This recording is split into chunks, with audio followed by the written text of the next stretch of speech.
நாட்டில் எரிவாயு தட்டுப்பாடு இல்லை என்று தமிழக பாஜக தலைவர் நைனா நாகேந்திரன் தெரிவித்துள்ளார். திருச்சியில் செய்தியாளர்களிடம் பேசிய அவர், நாட்டில் எரிவாயு தட்டுப்பாடு என்பது மிகப்பெரிய பொய் என்றும், தான் ஒரு டீலர் என்பதால் தேவைப்பட்டால் கேஸ் வழங்க தயாராக இருக்கிறேன் எனவும் தெரிவித்தார். கேஸ் சிலிண்டர் எப்படின்னா, ஒரு ஆளுக்கு ஒரு சிலிண்டர் கொடுக்கும்போது 20 நாள் கழிச்சு தான் புக் பண்ண முடியும்.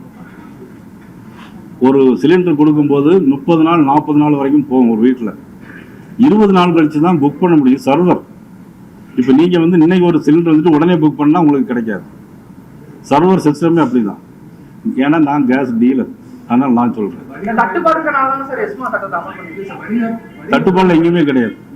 சிலிண்டர் இப்போ நீங்கள் உங்களுக்கு 20 நாளைக்கு உள்ள சிலிண்டர் வேணுமா நான் தரேன் உங்களுக்கு. இல்லை நீங்கள் எங்கே புக் பண்ணுறீங்களோ நான் தரேன். உங்களுக்கு எங்கே வேணுமோ நான் தர சொல்கிறேன். தொடர்ந்து பேசிய நைனா நாகேந்திரன், தேசிய ஜனநாயக கூட்டணிக்கு தமிழக வெற்றி கழகம் வருமா என்பது குறித்து பாஜக தலைமை முடிவு செய்யும் என்றும் கூறினார். இன்னும் கட்சி நிறைய பேர் இருக்காங்க, நிறைய பேர் கூட்டணியில் சேர்றதுக்கான நிறைய கட்சிகள் வச்சிருக்காங்க. அதை பத்தி நாங்க எதுவுமே கருத்து சொல்ல முடியாது.